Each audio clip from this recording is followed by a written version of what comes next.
Thanks for staying with us. So recently, the Southeast governors rolled out a raft of policy decisions, including the establishment of a regional security outfit, Ebube Agu. Now, to help us discuss and understand it better, is the leader of movement for the actualization of the state of Biafra, Masob leader Chief Ralph Nwazurike. Welcome to the show, sir. Thank you very much. Good to have you, Chief. Now, Chief, many of us are confused because before we're told that the Southeast had come up, Biafra had come up with the Southeastern Security Network, which we thought was the official network, though unconstitutional at the time. Now there is this new outfit, the Ebube Agu. Which one has been the total consensus of the entire region that includes Masob, governors, and other Southeastern leaders? Are they all in agreement with this new outfit, or is there still a group that prefers the ESN?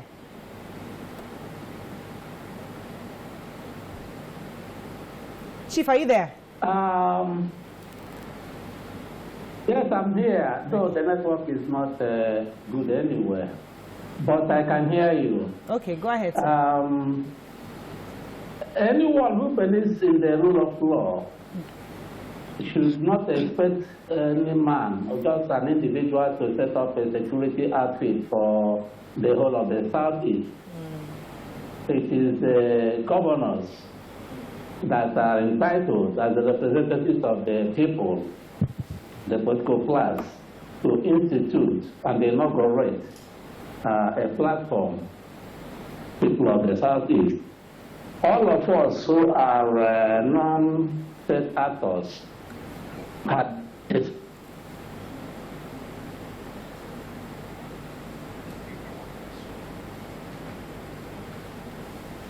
Okay, so we're still having some bit of network issues. Can we just make a call? Okay, we'll try to reconnect that. Whilst that is happening, I mean, yes, what are your thoughts on? Let me come to the ladies. Okay. Mariam. So, for me, when I read about the Southeast governors coming together and creating something, I thought it was good. We thought it was commendable yesterday. We sort of even celebrated it. But it was very interesting that after the show, when I was reading online and different views, there are people within the Southeast who do not accept this. They don't agree with it. First, those who are saying it's illegal. Others are saying they already have a security network. Why are they doing this? And others, and then there have been conversations before where some of the governors, I think a particular Southeastern governor had said, because of the peculiarity of the Southeastern states, they cannot have that united security outfit. So I guess many people are wondering, so what would work for the Southeastern states? What would they do? That's what I would like to find out today. Okay, I'm told he's back now. Chief, are you there? Yes, I'm back. Yes, I'm back. yes. So I'd like you to continue with our initial question. Which one is it? So you're saying that the Southeastern governors have agreed, and they're the only ones that have the capability to make this pronouncement for Ebube Agu, correct? Yes, it is only the Southeast governors that have the authority to establish a security outfit for the people of the Southeast. No individual has the right to establish any security outfit for the Southeast. I have the authority, I have the capacity to establish a security outfit for the Southeast, but I didn't do that because we must believe in the rule of law. Right. We have elected people, the governors, who are entitled to do such or perform such function. No individual, no matter whatever you are, without consultation, should open a security outfit for the Southeast region. Right. It doesn't happen. Okay. So it is only the tobacco opened or established by the governors of the Southeast that is recognized as the security outfit for the Southeast. All right, sir. Let me get a All right, sir, Ralph. Where does that leave the Eastern Security Network? Because they have established already in that zone and they have been working. No. Listen, there is nothing like Eastern Security Network. Nobody believes in Eastern Security Network. that was just an internet affair, Wow. social Really? media network. Whoa. Yes, social media. They do that on the social media. Nobody recognizes ESN. I don't recognize ESN personally because nobody has the right to provide security for me when it is not legal, when it is not with the force of law. You have no right. You don't have more security than Rapo Wazurike as an individual in the Southeast. Like now, I am ready to donate 5,000 men and women to the Southeast governors to work with them. I can give them 5,000 men and women to work with them without interference. I'm not ready to interfere. Right. But I'm looking at the angle of employment to the youth. Right. So nobody has the capacity, even in the Southeast, to provide security than myself, because I have been there for more than 2 decades. Right. Operating with Let me get a few more people, questions in for you, millions sir. of followers. Right. So do you agree? Do you think that this has been done legitimately now? Because we had a similar thing done Southwest, and they had to follow the rule of law. The houses of assemblies had to create laws that granted these people foundation to operate within the Southwest states. Is it the same thing happening, or just the governors just declaring an executive order of Ebubeagụ? No. Before this time, before the Owerri invasion, I was one of those who believed that there was no security issue in the Southeast. So everybody relaxed. But the invasion of Owerri exposed our ignorance to the security arrangements in the Southeast. And the governors woke up to the realities of the time to establish Ebubeagụ for the Southeast now. So things will change. Why I am speaking now is because the Ebubeagụ established by the Southeast governors has the legitimacy of law. It represents the will of the people. That's why I'm talking about it. If it is something like ESN or something, I won't talk about it because it doesn't even exist in the first place. Okay. Nothing, you can't place something on nothing. Right. ESN is just like placing something on nothing. You don't have the force of law to establish that for anybody. Then I think it should be discarded. Chief Wazurike, let me ask you concerning Owerri. Many have come with different conspiracy theories on what happened and why it happened, who was behind it. What are your thoughts on what happened in Owerri prison break and the burning? Who do you think is behind this, and what can be done to prevent this from happening in the future? Well, I've spoken to BBC, Pidgin, and Igbo on that. It is premature to say anything about it now, since an investigative panel has been set to unravel the invasion. I don't know who did it. Even when the Inspector General of Police was accusing IPOB, I came after him. I said, why should you accuse people who even said that they were not the people who did it? And before the investigative panel to come up with those who did it or who didn't do it. So I wouldn't answer the question right as to who did it or what I thought or who I thought did it until the investigation comes out. Okay. Okay, Chief Wazurike, the level at which the conversation for Ebubeagụ is at now, how does it separate it from the conversation on the Eastern Security Network? Have you moved to make it legal? Are the houses of assemblies involved in pushing a policy concerning it? Because your point of view, someone else may come out and say it is just social media conversation, or at best, governors just sitting down around, with their counterparts and bringing up an idea. What have you done? What has the network done legally to push this as a legal policy or legal framework? What's the legal framework to also roll this out? Yeah, the governor just came immediately the incident at Owerri happened to float this Ebubeagụ security network. They will as well now see that all the houses of assembly in the Southeast are contacted and they do the needful. This thing happened all of a sudden, and it gave rise to reactions It gave the right to the governors, 5 of them coming together. I can say for the first time, because if it was just another meeting, maybe some would have sent their deputy and all that. But all of them were present. We showed that all of them were serious. At the different houses of assembly in the Southeast now will ratify the whole thing. The normal things, the right things will be done. And everybody believes in the Ebubako pen, because I mean it is done, or it was done by people who were supposed to do it, not an individual. How can an individual provide security for that? Who are you?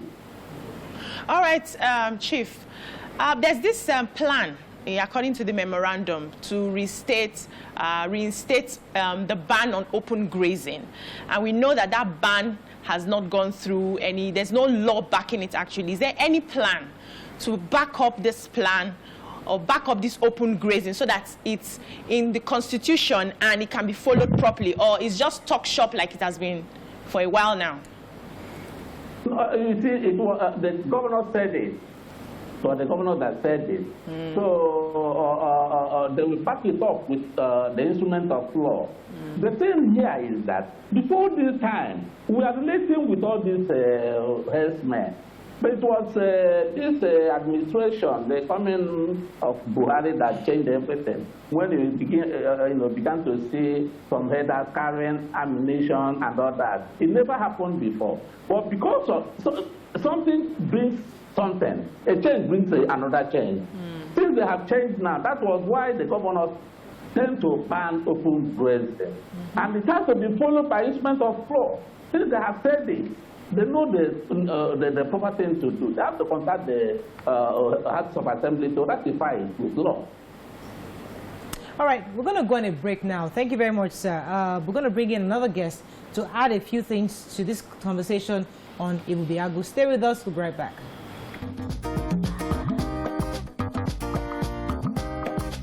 Stay tuned. Your View will be right back. Thanks for staying with us. So, to continue the conversation on Ibubiagu, we're going to be having His Royal Highness Dr. Emmanuel Agu to join the conversation. Good morning, Igwe. Are you there? Yes, I'm here. Good morning. Good to have you on the show. So, many of us from this side of town are happy congratulating the Southeast governors for coming up with Ibubiagu. But there's still a bit of confusion on the Eastern Security Network's function and Ibubiagu. And we had a guest earlier, and a few minutes ago, saying that the Eastern Security Network actually is a social media outfit. It's not really something that's been official. What are your thoughts on this new outfit of Ibubiagu, and how effective do you think it will actually be in combating insecurity within the southeastern states? Well, I believe that our governors elected have done a good job by bringing up a solution of that nature. If you know, I must inform you that every state has its own vigilante groups, and what the Southeast are trying to do is to do amalgamation of all the security network to be able to oversee the security challenges in the Southeast. So the value is just a name that will be able to bring all the neighborhood works together to be able to live together to curb crime in the Southeast. All right, Igwe, let me ask you this. So we know that Amotekun has kicked off, and they have been effective. Do you have any plans to liaise with them since they have gone before you to find out what has worked and avoid certain mistakes that they made at the beginning for this Ibubiagu? Well, one plan linked to the other. If you have the South governor after this formation, the next step is to legalize by through the House of Assembly of the state. And I believe that such amalgamation or understanding will come in the future when they begin to work and practice against. Because it's all about covering crime in our neighborhood. And from one state to the other, and from one region to the other. That is what our country needs now.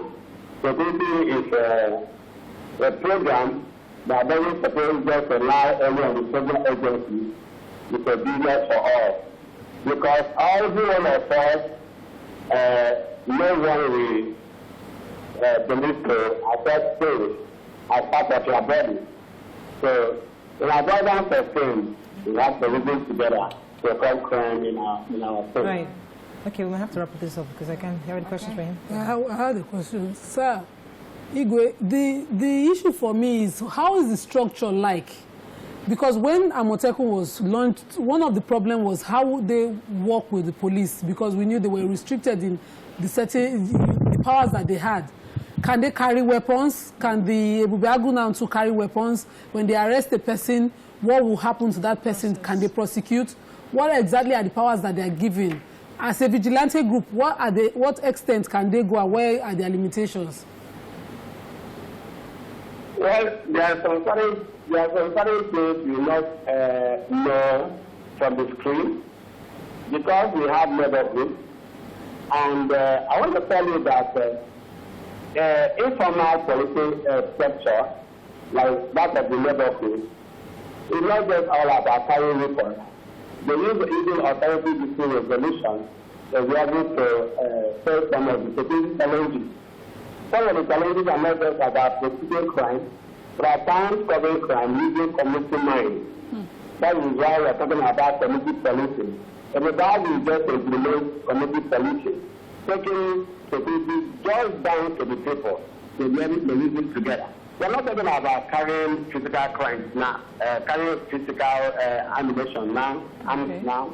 But what is more important now is to have a body that we live together to be able to know how to stabilize the system, the security system, and that is what the governors are trying to do. Okay. So everything cannot just come once and happen once. All right, go ahead, ma'am. Okay, sir. First of all, you know, many Nigerians are just happy that the regions are able to, you know, tidy up the security at that level. But we have a problem where some people feel because of where they're from. In fact, let me just be open.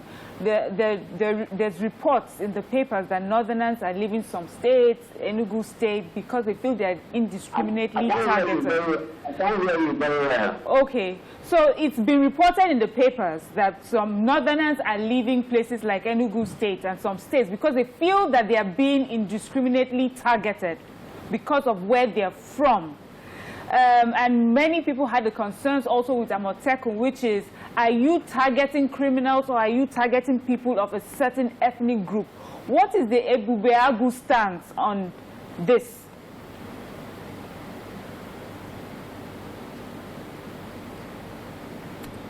Igwe, can you hear that? Unfortunately. Yes, I love that voice. I love the voice. Okay, I only heard about what are they targeting, whether criminals or the ethnic groups, I don't know. Yes, that's what she's asking. Yes, that's what she's asking. Well, there's no way they can target any ethnic. Let me just use the Enugu State, for example. And the chairman of the Enugu State Security and Peace Committee, in charge of federal community relations. Of course, in that federal and community relations, you have the CNS, you have the Shuarans, you have the Secretary Hausa, you have different organs, and the governor formed that committee for reasoning and understanding between every ethnic groups. So there's no way the Southeast governors, of course we know the Igbo. Igbos are everywhere. There's no remote village in Nigeria that can make be an Igbo man. So there's no way that the Southeast governors is putting a security platform that will be able to hold any other person, because they know that we are all everywhere. It's just to secure both the individuals and non-individuals living in South, so that everyone will be able to do their business adequately and appropriately. That's good to know, sir. That's very good to know. Thank you so much, sir, for joining us. We'll continue to monitor the legal framework that is being developed for Iweagwu and ensure that this is a legal outfit and that indeed they can help to begin to reduce the insecurity within that region. Let's go on a break. When we come back, it's Tuesday. We still have to discuss something on health. Stay with us. We'll be right back.